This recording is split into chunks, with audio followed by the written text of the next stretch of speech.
नमस्ते मित्रों, ज्ञानसुधा कॉलेज आयुक्तालय राजस्थान सरकार के इस मंच पर मैं आप सबका अभिनंदन करता हूं, स्वागत करता हूं।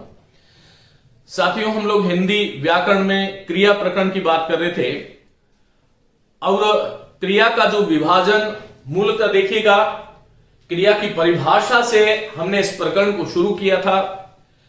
मैंने आपको क्रिया और धातु के मध्य जो भेद है उसके बारे में बात करी और फिर धातु से क्रिया का परिवार किस तरह से आगे बढ़ता है। धातु जैसा कि हम सभी जानते हैं, जो क्रिया का जो मूल है, जो क्रियापद का जो बीज है, वह धातु है। और उस धातु से जब हम हिंदी में क्रिया की जब हम बात करते हैं तो क्रियाओं का विभाजन मुख्यतः दो आधारों पर होता है। साथियों, संरचना या व्युत्पत्ति बनावट के आधार पर क्रियाओं के जो भेद थे उसके बारे में मैंने आपसे विस्तार से चर्चा करी। मैंने आपको बताया सामान्य क्रिया, संयुक्त क्रिया, प्रेरणार्थक क्रिया, प्रथम प्रेरणार्थक, द्वितीय प्रेरणार्थक। साथ ही मैंने आपको सजाती क्रियाओं के बारे में नाम धातु क्रिया बहुत महत्वपूर्ण थी, पूर्वकालिक, अपूर्ण क्रिया, पूर्ण क्रिया, इसके संदर्भ में हमने बात करी। देखिए, आज का जो बिंदु है वह क्रिया का विभाजन का ही बिंदु है, लेकिन यह विभाजन बनावट, व्युत्पत्ति और संरचना वाला नहीं है। वाक्य में जब प्रयोग होती है क्रिया, तो उस क्रिया के प्रयोग जो है वह क्रिया कर्म के साथ में प्रयुक्त हो रही है या कर्म से रहित क्रिया है। इस आधार पर क्रिया के दो भेद हैं, एक सकर्मक और एक अकर्मक।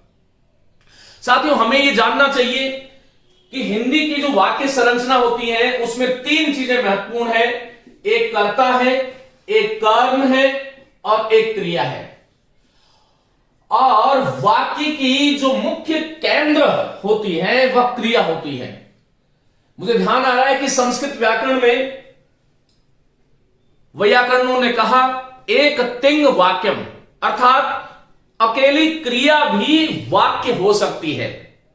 हिंदी में भी वही बात है, अकेली क्रिया वाक्य हो सकती है।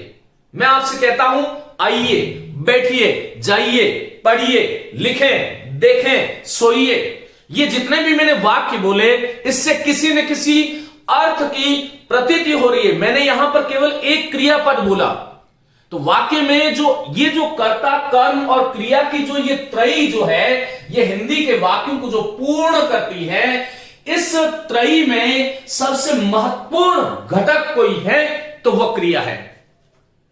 और क्रिया जो है या तो कर्ता पर केंद्रित होती है या फिर कर्म पर केंद्रित होती है। हम जानते हैं कि हमारे हिंदी में 8 ही कारक हैं, 8 ही विभक्तियां हैं, लेकिन अन्य कारक पर क्रिया का सीधा प्रभाव नहीं होता, या तो कर्ता पर होता है या फिर कर्म पे होता है। साथियों, हमें यह जानना पड़ेगा कि कर्ता होता क्या है। बहुत सीधी सीधी परिभाषा यह है कि वाक्य में जो क्रिया का जो संपादन कर रहा है, क्रिया का जो संपादन कर रहा है वह कर्ता है, और वह कर्ता अपनी क्रिया के द्वारा जिसे प्राप्त करना चाहता है वह कर्म है।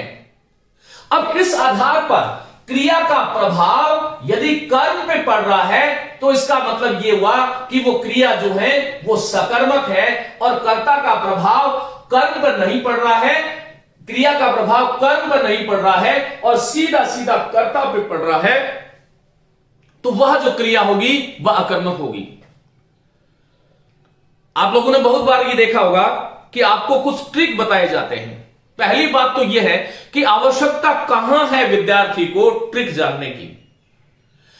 क्या हम इतनी छोटी बात नहीं समझ सकते कि इस वाक्य में कर्ता कौन है, कर्म कौन है? और कर्ता और कर्म की पहचान यदि हमारा विद्यार्थी नहीं कर सकता तो उसे परीक्षा देने का फिर अधिकार ही नहीं है। कोई भी वाक्य का कर्ता कौन है, इस कर्ता की पहचान करने के लिए उस वाक्य में जो क्रिया आई है उससे कौन प्रश्न करें, क्रिया के साथ कौन जोड़ें और कौन रख के प्रश्न करें, अपने आप उस वाक्य से कर्ता प्रकट हो जाता है।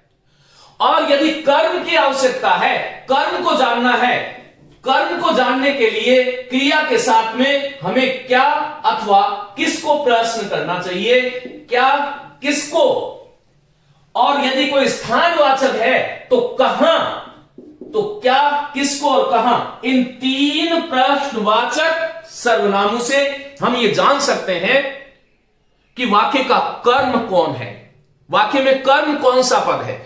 क्रिया के साथ में हम कौन लगा करके जान सकते हैं कि वाक्य में कर्ता कौन है। तो यह आपको ध्यान रखना चाहिए। देखिए, चलिए हम यहां से बात करते हैं कि कर्मकता के आधार पर क्रिया के कितने भेद हैं। सीधे सीधे दो भेद हो गए। कर्म के आधार पर एक क्रिया है सकर्मक और दूसरी क्रिया है अकर्मक। साथियों, सकर्मक स्वयं शब्द कह रहा है, सकर्मक, स का अर्थ है साथ, अर्थात मैं कर्म के साथ में आ रही हूं। कर्म, कर्म वाली, कर्म वाला। जो वाक्य कर्म वाला है अर्थात उस वाक्य में कर्म का प्रयोग हो रहा है तो वो सकर्मक है, और उस वाक्य में कर्म का प्रयोग नहीं हो रहा है तो नहीं है कर्मक। वह वाक्य कर्म वाला नहीं है, इसलिए वह अकर्मक है। और वाक्य में मैंने कहा कि कर्ता, कर्म और क्रिया की ये जो त्रयी है, इसमें महत्वपूर्ण घटक कौन है, क्रिया है। तो कोई ऐसा वाक्य जिसमें कर्म नहीं है तो वह वाक्य जो है वो क्या हो गया, अकर्मक, और कर्म है तो वो हो गया सकर्मक। ये एक सामान्य सी बात थी। अब कई बार परीक्षाओं में, जैसा कि एलडीसी परीक्षा 2018 में एक प्रश्न मुझे ध्यान आ रहा है। एलडीसी परीक्षा 2018 में पूछा गया कि कर्ता क्रिया का प्रभाव कर्म पर पड़े या क्रिया का फल या क्रिया का व्यापार कर्म पर पड़े तो वह जो है कौन सी क्रिया होगी, तो सकर्मक होगी। सवाल यह उठता है कि क्रिया का व्यापार है क्या। तो सीधी सीधी बात यह है कि वाक्य में जो क्रिया आई है वो कर्ता और कर्म, जैसा मैंने बताया, या तो कर्ता को इफेक्ट करेगी या कर्म को करेगी। यदि कर्ता पर सीधा प्रभाव पड़ रहा है तो इसका मतलब कर्म नहीं है, तो वो क्रिया का फल कर्ता पर पड़ रहा है तो अकर्मक है, और क्रिया का फल कर्म पर पड़ रहा है तो फिर वो सकर्मक है। ऐसे आपको ध्यान रखना है। क्रिया का फल, अब ये फल देखो, वैसे तो फल का मतलब क्या है, जैसे आप पकाना एक क्रिया है, तो पकाना क्रिया का व्यापार क्या है।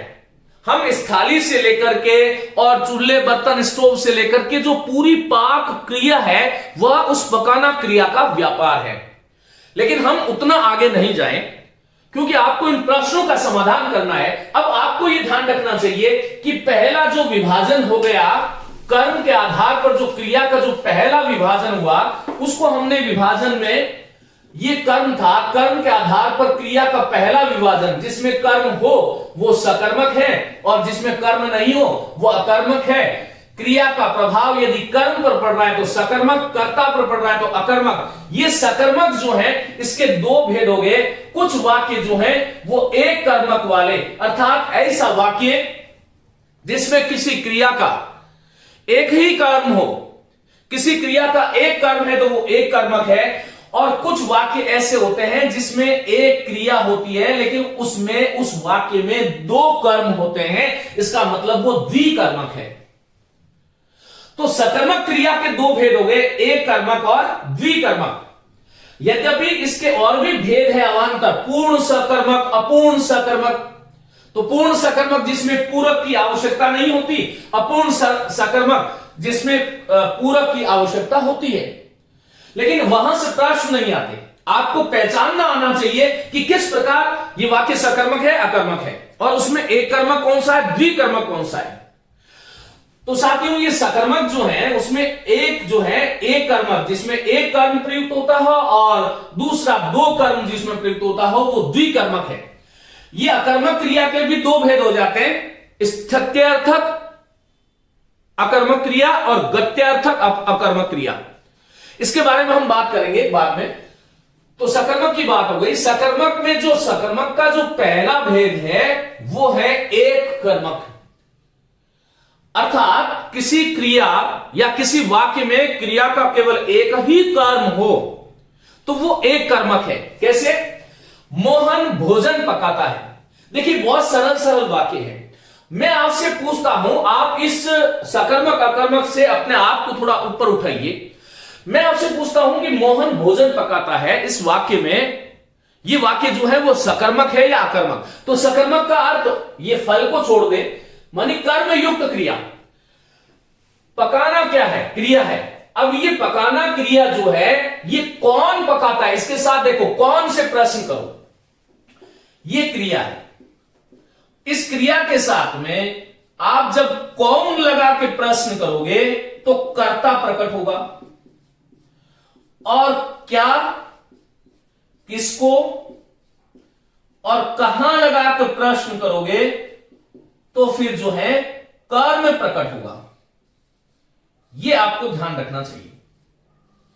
लेकिन यहां कहां के साथ में जो शब्द आए वो कर्म तभी हो सकता है जब उस पद के साथ में मैं चिन्ह का प्रयोग नहीं हो। ये थोड़ा आगे आगे जैसे हम बढ़ेंगे मैं आपसे बात करता रहूंगा। साथियों, मैंने कहा मोहन भोजन पकाता है, पकाता है क्रिया है। मैं यहां से प्रश्न करूंगा कौन पकाता है। कोई भी हिंदी का वाक्य जो है इसका यदि आपको कर्ता ढूंढना है तो आप कौन और किसने, कौन और किसने, ये दो प्रश्नवाचक अव्यय है, कौन और किसने। इससे जो उत्तर आएगा वह सदैव कर्ता होगा, यह आपको ध्यान रखना चाहिए। मोहन भोजन पकाता है, सवाल उठता है कौन पकाता है, तो मोहन कहेगा मैं पकाता हूं, मोहन, तो उत्तर होगा मोहन पकाता है। अब देखो, तो इसका मतलब मोहन जो है वो कौन से प्रकट हुआ है? मोहन क्या हो गया इस वाक्य में? कर्ता हो गया। अब इसमें भोजन क्या है? तो भोजन कर्म है या नहीं है, इस बात का आप पता कैसे करोगे? मैंने आपसे ये कहा कि भाई क्रिया के साथ में आपको क्या, किसको और कहां से प्रश्न करना है। उत्तर में जो पद आएगा वो कर्म होगा, कहां वाले में जो पद होगा उसके साथ में मैं का प्रयोग नहीं होना चाहिए। अब यहां पर देखिएगा क्या पकाता है, तो उत्तर आएगा भोजन। अब हम ऐसे भी कह सकते हैं मोहन भोजन को पकाता है। किसको पकाता है? भोजन को पकाता है। तो इसका मतलब ये जो भोजन जो है इसमें कर्म है, पकाना इसमें क्रिया है, मोहन इसमें करता है, और इस पकाना क्रिया का संपादन मोहन कर रहा है, लेकिन पक कौन रहा है? भोजन। इसका मतलब क्रिया का फल किस पर पड़ रहा है? कर्म पर पड़ रहा है। दूसरा वाक्य देखिएगा, आरती अध्ययन करती है। क्रिया क्या है? करती है। अब यहां बोलो कौन करती है? आरती। क्या करती है? अध्ययन। क्या करती है? क्या से जो उत्तर मिला वो कर्म है, कौन से जो उत्तर मिलेगा वो कर्ता है। इस वाक्य में आरती कर्ता हो गई, अध्ययन जो है वो कर्म हो गया। करती है और अध्ययन जो शब्द जो है वो एक ही कर्म है। इसका मतलब ये वाक्य जो है वो एक कर्मक है, और इसमें करती है जो क्रिया का जो प्रयोग हुआ है वह सकर्मक है, क्योंकि इसके साथ में कर्म का प्रयोग होता है। साथियों, रमा विद्यालय जाती है, बहुत सरल वाक्य है। कौन जाती है? रमा। कहां जाती है? देखो, स्थानवाचक कर्म यदि है, स्थानवाचक कर्म का उत्तर सदैव हमें कहां से मिलता है, लेकिन उस स्थानवाचक शब्द के साथ में मैं का प्रयोग नहीं होना चाहिए। बहुत सारे साथी मेरे ये कहते हैं, शिक्षक, कि क्या से जो उत्तर मिले वह सकर्मक वाक्य है। अब इसमें यहां पर मैंने कहा रमा विद्यालय जाती, क्या जाती? उत्तर नहीं आएगा। कौन जाती है? रमा, उत्तर आ रहा है। किसको जाती है? उत्तर नहीं आएगा। कहां जाती है?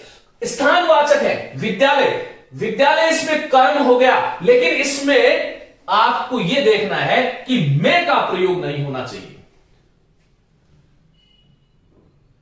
मैंने कहा श्याम जयपुर जाता है, क्या जाता है? उत्तर नहीं आएगा। किसको जाता है? क्योंकि हिंदी में हम जयपुर को जाता है ऐसा कहते नहीं है, तो कहां जाता है?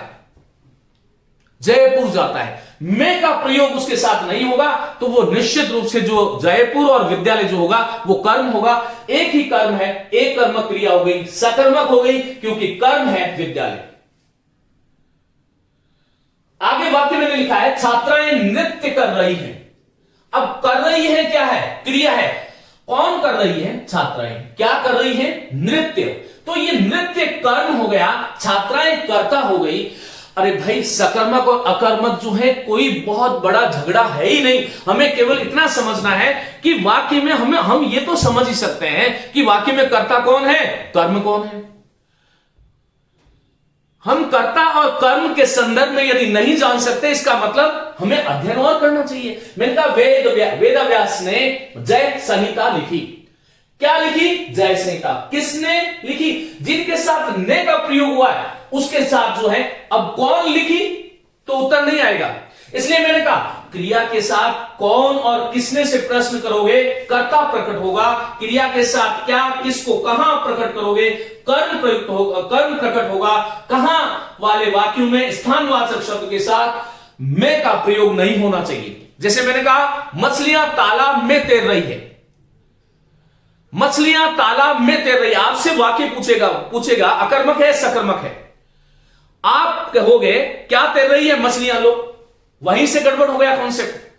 कहां तैर रही है? तालाब में। तो आपको ये ध्यान रखना चाहिए वहां पर मैं नहीं आना चाहिए। इसके बारे में हम आगे बात करेंगे। तो साथियों, ये जो वाक्य जो थे सकर्मक में, ये वाक्य जो थे वो एक कर्मक है। मैं इसको मिटा रहा हूं, आगे हम बात करेंगे। सकर्मक का जो दूसरा जो भेद है वह है द्विकर्मक, अर्थात उस वाक्य में कोई ऐसी क्रिया है जिस क्रिया के दो दो कर्म है। और यह बात आपको बहुत ध्यान से समझनी है साथियों। द्विकर्मक जो क्रिया होती है, द्विकर्मक क्रिया में आपको यह ध्यान रखना चाहिए, द्विकर्मक क्रिया में जो दो कर्म होते हैं, उन दो कर्म में एक कर्म जो है वो मुख्य कर्म होता है, दूसरा कर्म जो है वो गौण कर्म होता है। मुख्य कर्म के साथ में को चिन्ह का प्रयोग होता है, गौण कर्म के साथ को चिन्ह का प्रयोग, गलत बोल रहा हूं मैं, माफ करें, सही है। मुख्य कर्म के साथ जो है वो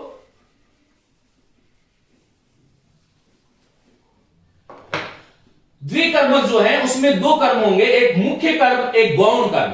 तो मैं इसको ऐसे लिख लेता हूं, एक गौण कर्म एक मुख्य कर्म, ताकि आपको समझ में आएगा। देखिए ये द्विकर्मक हुआ,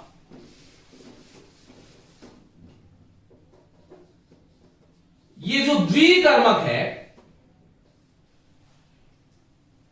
द्विकर्मक अर्थात ऐसा वाक्य जिसमें दो कर्म है, और दो कर्म जब होंगे तब एक कर्म जो होगा वह होगा गौण कर्म, और दूसरा कर्म जो होगा वो होगा मुख्य कर्म। देखिए गौण कर्म जो है उसके साथ सदैव को चिन्ह का प्रयोग होता है, मुख्य कर्म के साथ को चिन्ह का प्रयोग नहीं होता। यह आपको ध्यान रखना है, गौण कर्म के साथ को चिन्ह का प्रयोग होता है, मुख्य कर्म के साथ को चिन्ह का प्रयोग नहीं होता। क्योंकि कई बार क्या है, आपसे पूछा कि अध्यापक शिष्य को पाठ पढ़ाता है, ये कैसा वाक्य है? तो सकर्मक है। सकर्मक में क्या है? दो कर्म है, एक शिष्य है दूसरा पाठ है। लेकिन बात यहीं पर नहीं रुकती, एग्जामिनर आपसे ये पूछेगा कि अध्यापक शिष्य को पाठ पढ़ाता है, इस वाक्य में मुख्य कर्म कौन सा है और गौण कर्म कौन सा है? तो आपको यह सदैव ध्यान रखना चाहिए कि गौण कर्म के साथ सदैव को चिन्ह का प्रयोग होता है, और यह सजीव होता है। यह पशु हो सकता है, मनुष्य हो सकता है, पशु हो सकता है, मनुष्य हो सकता है, वृक्ष इत्यादि भी हो सकता है। ये जो गौण कर्म का जो वाचक जो पद होगा यह सजीव होगा, यह आपको ध्यान रखना है। और मुख्य कर्म जो है, मुख्य कर्म के साथ पहली पहचान तो यह है कि इसके साथ को चिन्ह का प्रयोग नहीं होता, और दूसरा यह है कि यह 99% मुख्य कर्म निर्जीव होता है। आपसे एग्जामिनर कोई भी वाक्य में पूछे कि मुख्य कर्म कौन सा है और गौण कर्म कौन सा है, तो मुख्य कर्म के साथ को चिन्ह का प्रयोग नहीं होता, गौण के साथ होता है। गौण जो कर्म है वो सजीव पदार्थ, सजीव होगा, कोई सजीव पदार्थ का वाचक पद होगा, वो गौण होगा। उसमें पशु हो सकता है, मनुष्य हो सकता है, वृक्ष हो सकता है। और जो मुख्य कर्म होगा वह निर्जीव होगा। देखो ये 100% नहीं, 99% सही बातें हैं। दूसरी बात, गौण कर्म जो है वो क्रिया से अपेक्षाकृत दूर होता है, क्रिया से अपेक्षाकृत दूर होता है,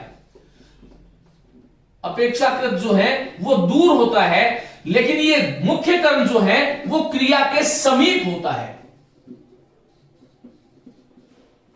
दूसरी बात यह है कि मुख्य कर्म का उत्तर जो है हमें क्रिया के साथ क्या प्रश्न करने से जो पद उत्तर में आएगा वो मुख्य कर्म होगा, और क्रिया के साथ क्रिया के साथ किसको जोड़ करके प्रश्न करोगे, उत्तर में जो पद मिलेगा वह गौण कर्म होगा। यह आपको ध्यान रखना चाहिए। ये चार चीजें मैंने आपको बता दी, और भी कुछ चीजें हैं लेकिन उनकी आवश्यकता नहीं है। यदि आपने इतना कर लिया तो आपको फिर किसी प्रकार की कोई समस्या नहीं होगी, ये आपको ध्यान रखना है। तो साथियों अब देखो, ये जो द्विकर्मक में, अब हम यहां से देखो, अध्यापक शिष्य को पाठ पढ़ाता है, पढ़ाता है क्रिया है, कौन पढ़ाता है, अध्यापक करता हो गया। अब इसमें शिष्य और पाठ ये दोनों कर्म है, लेकिन सवाल ये उठता है कि शिष्य और पाठ दोनों कर्म है, तो ये दोनों कर्म किस प्रकार से हैं, क्या उनका भी कोई विभाजन है? तो हमने ये कहा कि द्विकर्मक जहां पर क्रियाएं होती हैं उसमें एक गौण कर्म होता है, एक मुख्य कर्म होता है। अब मैं आपसे फिर प्रश्न कर रहा हूं कि अध्यापक शिष्य को पाठ पढ़ाता है, इस वाक्य में मुख्य कर्म कौन सा है? तो आमतौर पर यहां पर गलतियां होती हैं और हर विद्यार्थी को यह लगता है कि यार शिष्य तो मुख्य कर्म है, लेकिन नहीं, इसमें पाठ मुख्य कर्म है, यह ध्यान रखो, और शिष्य जो है वो गौण कर्म है। आइए इसका हम टेस्ट करते हैं। अभी मैंने जो चार लक्षण बताए साथियों, पहली बात तो यह है कि गौण कर्म के साथ मैंने बताया को चिन्ह का प्रयोग है, यहां पर शिष्य शब्द के साथ को चिन्ह का प्रयोग है, इसका मतलब यह गौण है। दूसरा मैंने बताया कि गौण कर्म सजीव होता है, यहां पर ये जो दो कर्म हमने छांट लिए थे, इनमें शिष्य और पाठ, इन दोनों में से मैं आपको सजीव पूछूं तो सजीव कौन है? बोलो, शिष्य है। इसका मतलब गौण कर्म सजीव होता है, वो पशु मनुष्य वृक्ष हो सकता है। फिर ये गौण कर्म जो है वो क्रिया से अपेक्षाकृत दूर रहता है, पढ़ाता है, इस वाक्य में क्रिया है, ये पढ़ाता है क्रिया से, शिष्य शब्द जिसे मैं गौण कर्म कह रहा हूं पाठ की अपेक्षा पढ़ाता है से दूर है। इसका मतलब गौण कर्म को पहचानने के लिए चार चीजें आपके सम्मुख होनी चाहिए। गौण कर्म जो है वो कोचिन युक्त होगा, सजीव होगा, पशु मनुष्य वृक्ष हो सकता है, क्रिया से अपेक्षाकृत दूर होता है। दूसरी बात, गौण कर्म की पहचान यदि आपको क्रिया के माध्यम से करनी है तो क्रिया के साथ किसको पद जोड़ो, किसको पढ़ाता है? शिष्य को। तो किसको से जो उत्तर मिलेगा वह गौण कर्म होगा, क्या पढ़ाता है, क्या से जो उत्तर मिलेगा मुख्य कर्म होगा। पाठ इसमें मुख्य क्यों हो गया? क्योंकि क्या पढ़ाता है तो शिष्य उत्तर नहीं आ रहा, पाठ आ रहा है, पाठ जो शब्द है वह मुख्य कर्म है। दूसरा, पाठ निर्जीव है। तीसरा, को चिन्ह युक्त नहीं है, तो पाठ के साथ को कर्म चिन्ह का प्रयोग नहीं किया गया है। तीसरा, क्रिया के समीप है। तो ये चार अभिलक्षण जो हैं ये सिद्ध करते हैं कि अध्यापक शिष्य को पाठ पढ़ाता है। इस वाक्य में आया हुआ जो पाठ जो शब्द है वह मुख्य कर्म है, शिष्य जो है गौण कर्म है। क्यों है उसके मैंने आपको तरीका बता दिया। अब मैंने कहा दादी बच्चों को कहानी सुनाती है। दादी बच्चों कौन सुनाती है? भाई यहां हमें ये ध्यान रखना चाहिए कि कौन और किसने से जो उत्तर आता है वो करता है।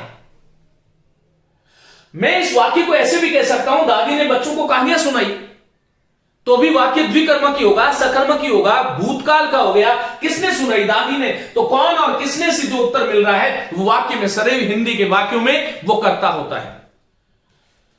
दादी बच्चों को कहानी सुनाती है, कौन सुनाती है? दादी। किसको सुनाती है? किसको से उत्तर आ रहा है? बच्चे, गौण कर्म हो गए, कहानी मुख्य कर्म हो गया। फिर आप दूसरा तरीका, को चिन्ह युक्त है, बच्चे के साथ को लगा है गौण कर्म, कहानी के साथ को नहीं लगा है मुख्य कर्म। इनमें बच्चों में और कहानी में सजीव कौन है? बच्चा। निर्जीव कौन है? कहानी। इसलिए बच्चा गौण है, कहानी जो है वो मुख्य कर्म है। क्रिया के समीप कहानी है, दूर बच्चे हैं, किसको और क्या से उत्तर मिल रहा है। इसका मतलब ये चारों चीजों पर यदि आपने इसको पहचान लिया तो आप जीवन में कभी भी मुख्य कर्म और गौण कर्म को गलत नहीं कर सकते। ये केवल क्या से उत्तर मिले सकर्मक, ये एक जो है एक थर्ड ग्रेड या यूं कह सकता हूं कि प्रश्न पत्र तृतीय श्रेणी में भी बहुत सरल आता है, तब आप केवल ये क्या वाली ट्रिक से काम चला सकते हो। यदि कोई ऐसा प्रश्न आ गया तृतीय श्रेणी में भी और उसको यदि आपने इस प्रकार से नहीं पढ़ा तो अवश्य ही गलत करोगे, ये ध्यान रखना चाहिए। तो वाक्य में है क्या, ये कोई बहुत बड़ी विधा नहीं है। आपको वाक्य में कर्ता पहचानना है, कर्म पहचानना है और क्रिया पहचाननी है। क्रिया हर व्यक्ति पहचानता है।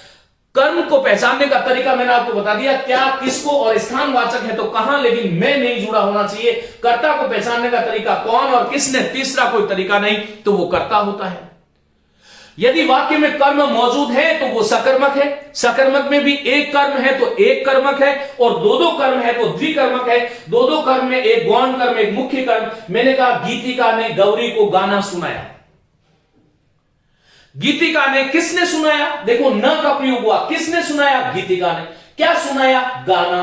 किसको सुनाया, गौरी को। किसको से उत्तर आया, गौरी गौण कर्म है, गाना मुख्य कर्म है, गौरी सजीव है, गाना निर्जीव है। इस प्रकार से आप अब जो है आगे स्वयं इनका अभ्यास कर सकते हो। मैंने कहा मैंने पिताजी को पत्र लिखा। देखो केवल यदि मैंने कहा कि मैंने पत्र लिखा तो ये एक कर्मक है, और मैंने कहा पिताजी को पत्र लिखा, पिताजी सजीव है, को चिन्ह युक्त है, गौण कर्म है, पत्र निर्जीव है, को नहीं है, क्रिया के समीप है। क्या लिखा से उत्तर मिल रहा है, इसका मतलब पत्र जो है वो मुख्य कर्म है। माता बच्चे को खीर खिलाती है, बच्चा जो है वो सजीव है, को चिन्ह जुड़ा हुआ है, क्रिया से दूर है। किसको खिलाती है, बच्चे को। क्या खिलाती है, खीर, तो खीर मुख्य कर्म है, बच्चा गौण कर्म है। इस प्रकार आपको यह ध्यान रखना चाहिए कि ऐसी क्रिया जिसमें कर्म का प्रयोग होता हो या जिस वाक्य में कर्म का प्रयोग किया गया हो वो सकर्मक है। फिर सकर्मक में भी एक कर्म है तो एक कर्मक है, दो कर्म है तो द्विकर्मक है। जहां पर दो कर्म होते हैं वहां पर एक मुख्य कर्म, एक गौण कर्म, मुख्य कर्म इस प्रकार से आता है और गौण कर्म इस प्रकार से आता है। इसका आप स्क्रीनशॉट ले लें, मैं इसको मिटा रहा हूं, फिर मैं आगे चलता हूं। साथियों आगे की जो क्रिया है, यदि मैं आपसे कहूं कि क्रिया का फल कर्म पर न पढ़कर, मेरी बात को ध्यान से सुनिए, क्रिया का फल कर्म पर न पढ़ के कर्ता को मिले तो वह जो क्रिया है वह अकर्मक क्रिया है। हमें यह ध्यान रखना चाहिए कि अकर्मक क्रियाओं में, अकर्मक क्रिया से युक्त वाक्य जो है उसमें कभी कर्म का प्रयोग नहीं होता। पूर्व की कक्षाएं जिस विद्यार्थी ने ढंग से देखी है, एक बात गिन के आपको गांठ रख लेनी चाहिए कि किसी भी वाक्य में यदि प्रेरणार्थक क्रिया का प्रयोग हुआ है तो प्रेरणार्थक क्रिया कभी भी अकर्मक नहीं होती है, वह सदैव जो है वो सकर्मक होगी। यह आपको ध्यान रखना है। कोई भी क्रिया, जैसे मैंने उठना क्रिया लिया तो उठना क्रिया अपने आप में क्या है, अकर्मक है। मैंने कहा कि राम प्रतिदिन 4 बजे उठता है। साथियों कुछ विद्यार्थी जो है ना वो ऐसा सोचते हैं कि कोई छोटा वाक्य है तो वो अकर्मक है क्योंकि कर्म नहीं है, और कोई बड़ा वाक्य है तो वो जो है सकर्मक है। देखो मैं ऐसे कह सकता हूं कि राम प्रतिदिन 4 बजे उठ करके भगवान का जाप करता है, तो यहां पर यह अलग विषय हो गया। लेकिन मैंने आपसे कहा कि राम प्रतिदिन 4 बजे उठता है, यह वाक्य कैसा है, तो यह अकर्मक वाक्य है। अब देखो मैंने कहा कौन उठता है, कौन लगाओ, तो कौन उठता है, राम उठता है। अब मुझे बताओ क्या उठता है, क्या उठता है से उत्तर आएगा ही नहीं। क्या उठता है, उत्तर नहीं आया। किसको उठता है, कहां उठता है, उत्तर नहीं आया। तो इसका मतलब उठना जो क्रिया है वह अकर्मक क्रिया है। इस वाक्य में प्रतिदिन अव्यय है, 4 बजे जो है वो क्रिया विशेषण है। कब उठता है, 4 बजे, ये कालवाचक क्रिया विशेषण हो गया। तो इस वाक्य में ये कर्ता हो गया, ये अव्यय हो गया, ये 4 बजे जो है ये क्रिया विशेषण हो गया, प्रतिदिन उठता है, ये भी क्रिया विशेषण ही है। अब ये हम उसको कह रहे हैं, तो प्रतिदिन 4 बजे इसको एक साथ मानेंगे तो ये क्रिया विशेषण है। कौन सा क्रिया विशेषण है? कि कालवाचक क्रिया विशेषण है। इस वाक्य में कर्म नहीं है। पहला आप ऐसे जान सकते हो। दूसरा, ये जो तरीका था इससे आप जान सकते हो कि वाक्य अकर्मक है या सकर्मक है।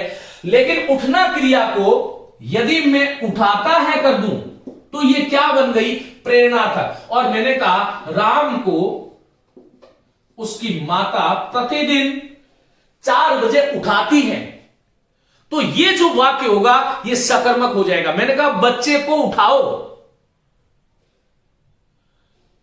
सोना क्रिया, मैंने कहा सोना, मैंने कहा कि राम पलंग पर सोता है। अब मैं आपसे पूछता हूं कौन सोता है? राम। कहां सोता है? ऐसे उत्तर आ रहा है पलंग पर, लेकिन इसके साथ में मैं और पर का प्रयोग नहीं होना चाहिए। मैं आपको बता चुका हूं, मानी अधिकरण चिन्ह मैं और पर का प्रयोग नहीं होना चाहिए। क्या सोता है? पलंग सोता है। उत्तर नहीं आ सकता। राम पलंग पर सोता है, राम पलंग पर सोता है, ये कैसा वाक्य है? सीधी सीधी बात है कि ये अकर्मक है।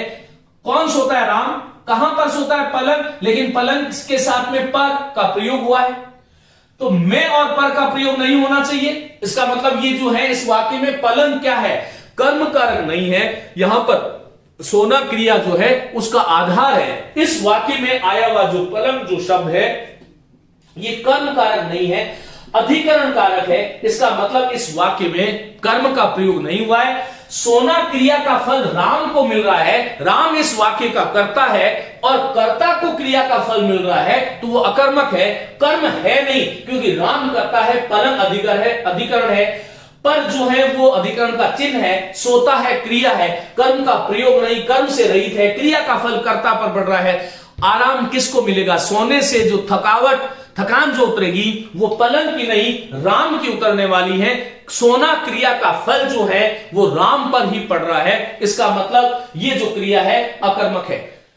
लेकिन मैंने कहा कि माता बच्चे को सुलाती है, माता बच्चे को सुलाती है, ये जो वाक्य है ये अब जो है साथियों सोना से सुलाना, तो माता बच्चे को सुलाती है, ये वाक्य जो है अब अकर्मक नहीं है, सकर्मक हो गया। कौन सुलाती है? माता। किसको सुलाती है? किसको से उत्तर मिल रहा है? किसको से उत्तर मिल रहा है? किसको सुलाती है? बच्चे को। तो ये एक कर्मक है, सकर्मक में भी एक कर्मक है। तो ये आपको ध्यान रखना है कि कोई भी प्रेरणार्थक क्रिया हो जाए, जैसे मैंने कहा लिखना और लिखाना, तो लिखना क्रिया अपने आप में सकर्मक है, वह अलग बात हो जाती है। मैं ये कभी नहीं कह रहा हूं कि प्रेरणार्थक क्रिया जो है, कोई भी क्रिया जो है ना, जैसे मैंने कहा लिखना, अब ये लिखना आप कहोगे साहब ये तो प्रेरणार्थक नहीं है, प्रेरणार्थक नहीं है तो वो अकर्मक हो जाएगी। नहीं, राम पत्र लिखता है तो ये लिखना क्रिया सकर्मक हुई ना। आपको हां ये ध्यान रखना है कि लिखाना या लिखवाना ये प्रेरणार्थक, इस प्रकार के जो अन्य क्रियाओं के जो रूप बनते हैं जो प्रेरणार्थक हो गया, तो फिर वो कभी अकर्मक नहीं हो सकती, वो सकर्मक होगी, ये ध्यान रखिएगा। अब ये अकर्मक क्रियाएं है कौन कौन सी? देखिए, सोना, भागना। मैंने कहा कि मैं हमेशा शाम को 4 किलोमीटर भागता हूं, तो भागना जो क्रिया है वह अकर्मक है। तो सोना, भागना, दौड़ना, रोना, मेरे साथ साथ बोलिए, सोना, भागना, दौड़ना, रोना, ऊंघना, बैठना, जागना, उड़ना, शर्माना, लजाना, मुस्कुराना, हंसना, तैरना, चलना, टहलना, जगना, अखड़ना, ठहरना, रहना, ये क्रियाएं कभी कर्म की अपेक्षा नहीं रखती, इसी रूप में प्रयुक्त हो रही है, तो ये क्रियाएं अकर्मक है, ये आपको ध्यान रखना चाहिए। फिर से बोलिए, सोना, भागना, मैंने कहा दौड़ना, मैंने कहा खेत में हरिण दौड़ रहे हैं। कौन दौड़ रहे हैं? हरिण। कहां दौड़ रहे हैं? खेत। कहां उत्तर मिल रहा है? लेकिन क्या लिखा मैंने? खेत में हरिण दौड़ रहे हैं। इस वाक्य में दौड़ रहे हैं, इस वाक्य में कर्ता कौन है? हरिण। कौन दौड़ रहे हैं? हरिण। कहां दौड़ रहे हैं? खेत। तो खेत कर्म होना चाहिए, लेकिन साथ में क्या आ गया? मैं चिन्ह आ गया, खेत के साथ में मैं का प्रयोग हो गया, तो मैं का प्रयोग हो गया तो वो कर्म नहीं है, फिर अधिकरण है। हरिण जो है वो दौड़ने की क्रिया को संपन्न कहां कर रहे हैं? खेत में कर रहे हैं। इसका मतलब खेत जो है वो अधिकरण है, कर्म यहां पर नहीं है, ऐसा आपको ध्यान रखना है। तो साथियों, सोना, भागना, दौड़ना, रोना। मैंने कहा सुनैना जोर जोर से रो रही है। अब वो जोर जोर से रोए या धीरे धीरे रोए, छिप कर के रोए, बाहर रोए या अंदर रोए, कोई फर्क नहीं पड़ता। रोना क्रिया इसी रूप में आ रही है तो वो अकर्मक होगी। और रुलाना आ गया, मैंने कहा सुनैना को आनंदा रुला रही है, तो यहां पर सुनैना फिर कर्म हो गया। तो यह आपको ध्यान रखना चाहिए। इसी प्रकार मैंने कहा ऊंघना, पिताजी ऊंघ रहे हैं, तो ऊंघना क्रिया जो है वह अकर्मक है। कौन ऊंघ रहे? पिताजी। बैठना, मैंने कहा श्याम कुर्सी पर बैठता है, तो श्याम बैठना क्रिया जो है वो जहां पर बैठेगा वो अधिकरण हो जाएगा, कर्म नहीं होगा। कहां बैठता है, कहां के साथ में फिर मैं और पर का प्रयोग नहीं होना चाहिए। तो आप कर्म जो है वाक्य में आया है या नहीं आया है, इसका पैरामीटर क्या, किसको और कहां, लेकिन कहां स्थानवाचक होना चाहिए और कहां में फिर मैं और पर का प्रयोग उसके साथ नहीं होना चाहिए, यह आपको ध्यान रखना चाहिए। यदि आपने इस प्रकार से इनको किया तो कहीं कोई समस्या आने वाली नहीं है। साथियों, मैंने आपको कहा होना, बैठना, जागना। देखो, जागना, बच्चा जाग गया। कौन जाग गया? बच्चा। तो यह आपको ध्यान रखना चाहिए। लेकिन जगाना, मां ने बच्चे को जगाया, तो जागना क्रिया या जगना क्रिया अकर्मक है, लेकिन जगाना प्रेरणात्मक हो गई। प्रेरणात्मक होने से अकर्मक नहीं रही, वो सकर्मक बन गई। तो जागना। उड़ना, पक्षी आकाश में उड़ रहे हैं। कौन उड़ रहे हैं? पक्षी। कहां उड़ रहे हैं? आकाश। तो कहीं आकाश, कहां उड़ रहे हैं, कहां से उत्तर आकाश आया? आकाश स्थानवाचक है। स्थानवाचक को मैंने कर्म बताया, लेकिन साथ में मेरी कंडीशन को आपको ध्यान रखना चाहिए कि कहां से जब हम उत्तर करते हैं तो उस स्थानवाचक शब्द के साथ में मैं और पर का प्रयोग नहीं होना चाहिए। यह आपको ध्यान रखना चाहिए। तो इस तरह से इसी प्रकार जागना, उड़ना हो गया। शर्माना, मैंने कहा जो है बालिका ससुर से शर्माती है, तो यहां पर कौन शर्माती है? बालिका। किससे? ससुर से। ससुर क्या है? कर्म नहीं है। यहां पर जो है शर्माना जो है वस्तुतः शर्म करना, लज्जा करना, दूर होना अर्थ में प्रयुक्त होती है, इसलिए अपादान कारक है। शर्माना के साथ अपादान कारक का प्रयोग होता है, यह भी ध्यान रखिएगा। इसी प्रकार लजाना, मुस्कुराना। बालक मंद मंद मुस्कुरा रहा है, तो यहां पर कौन मुस्कुरा रहा है? बालक। ये मंद मंद उस वाक्य में क्रिया विशेषण है।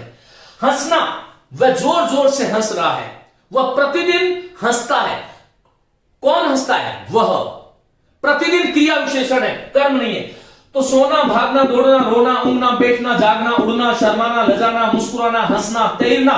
मछलियां तालाब में तैर रही है, तो तैरना, लेकिन तैराना प्रेरणात्मक हो जाएगी। प्रेरणात्मक होने से फिर वो अकर्मक नहीं रहेगी, सकर्मक बन जाएगी। लेकिन तैरना क्रिया जो है, कहां तैर रही है? तालाब में। कहां से उत्तर आ रहा है, लेकिन साथ में मैं आ गया, तो हमें ये ध्यान रखना चाहिए कि मैं आने से वह कर्म नहीं होता। ऐसी बात आपको ध्यान रखनी चाहिए। तो सोना, भागना, दौड़ना, रोना, ऊँघना, बैठना, जागना, उड़ना, शर्माना, लजाना, मुस्कुराना, हंसना, तैरना, चलना, वह धीरे धीरे चल रहा है। लेकिन मैंने कहा कि माता बच्चे को चलाती है, तो यहां पर चलाना प्रेरणात्मक हो गई, फिर वो अकर्मक नहीं रहेगी, सकर्मक हो जाएगी। टहलना जो है, मैंने कहा कि गुरुजी सागर के किनारे टहल रहे हैं, तो यहां पर कहां पर टहल रहे हैं? सागर के किनारे। लेकिन मैंने यहां पर का प्रयोग नहीं किया, वह छिपा हुआ है, तब भी यहां पर जो सागर जो शब्द है वो अधिकरण है, कर्म नहीं है। जगना, उखड़ना, वृक्ष उखड़ गए। कौन उखड़ गए? वृक्ष। लेकिन उखाड़ना, वृक्ष को उखाड़ दिया, तो उखड़ना जो है अकर्मक है, लेकिन उखाड़ना प्रेरणात्मक हो गई, और प्रेरणात्मक होने से सकर्मक हो जाएगी। यह आपको ध्यान रखना चाहिए। ठहरना, मैंने कहा कि पिताजी धर्मशाला में ठहरे हुए हैं। कहां ठहरे मैं? धर्मशाला। धर्मशाला स्थानवाचक है, लेकिन साथ में मैं आ गया, पर आ गया। मैंने कहा पिताजी जयपुर गए। कहां गए? जयपुर। ये वाक्य जो है ये सकर्मक है, क्योंकि जयपुर के साथ में मैं और पर का प्रयोग नहीं किया गया है, ये आपको ध्यान रखना है। इसी प्रकार रहना मैं आपको बता चुका हूं। तो ये क्रियाएं जो है इसी रूप में यदि प्रयुक्त हो रही है तो वो अकर्मक है। आइए अकर्मक कर्म रहित क्रिया का फल कर्ता पर बढ़े। मैंने कहा मछली तालाब में तैर रही है। कहां तैर रही है? तालाब, लेकिन साथ में मैं का प्रयोग हो गया। कौन तैर रही है? मछली, इसमें करता है। तालाब अधिकरण है, कर्म का प्रयोग नहीं है। दूसरी बात, तैर रही है, तैरना क्रिया जो है वो अकर्मक है। लेकिन मैंने कहा कि तैरा रही है। मैंने कहा जो है तैराक जो है बच्चे को तालाब में तैरा रहा है, तो तैरा रहा है ये जो है ऐसा तैरा रहा है होगा, प्रेरणात्मक हो जाएगा, तो फिर वो अकर्मक नहीं होगा, सकर्मक होगा। तारे टिमटिमा रहे हैं। कौन टिमटिमा रहे हैं? तारे। तो यहां पर कर्म नहीं है। मेढक उछल रहे हैं। कुछ लोग मेंढक बोल देते हैं, मेंढक नहीं होता है, मेढक। मेढक उछल रहे। कौन उछल रहे? मेढक। तो उछलना क्रिया कर्मक है। वृक्ष हवा से हिल रहा है। अब इसमें हवा क्या है? किससे हिल रहा है? हवा जो है वो करण कारक है, क्योंकि हवा साधन है वृक्ष के हिलने में। कौन हिल रहा है? वृक्ष। किससे हिल रहा है? हवा से। तो हिलना क्रिया जो है वो अकर्मक है। लेकिन मैंने कहा कि राम वृक्ष को हिला रहा है, तो हिला जो है प्रेरणात्मक हो गई। प्रेरणात्मक हो गई वह क्रिया, होते ही वो क्रिया अकर्मक नहीं रही, फिर वो सकर्मक बन गई। इसी प्रकार पिताजी पलंग पर सो रहे हैं। कहां सो रहे? उत्तर आएगा, लेकिन पर आ गया। मैं और पर नहीं आना चाहिए, अकर्मक हो गया। कौन सो रहे? पिताजी। पलंग इसमें अधिकरण है। लड़के मैदान में दौड़ रहे हैं। कौन दौड़ रहे हैं? लड़के। कहां दौड़ रहे हैं? मैदान। तो आपको कर्म याद आ सकता है, लेकिन मैं और पर का प्रयोग नहीं होना चाहिए, तो मैदान के साथ में मैं का प्रयोग हो गया। मैदान कर्म नहीं है, अधिकरण है।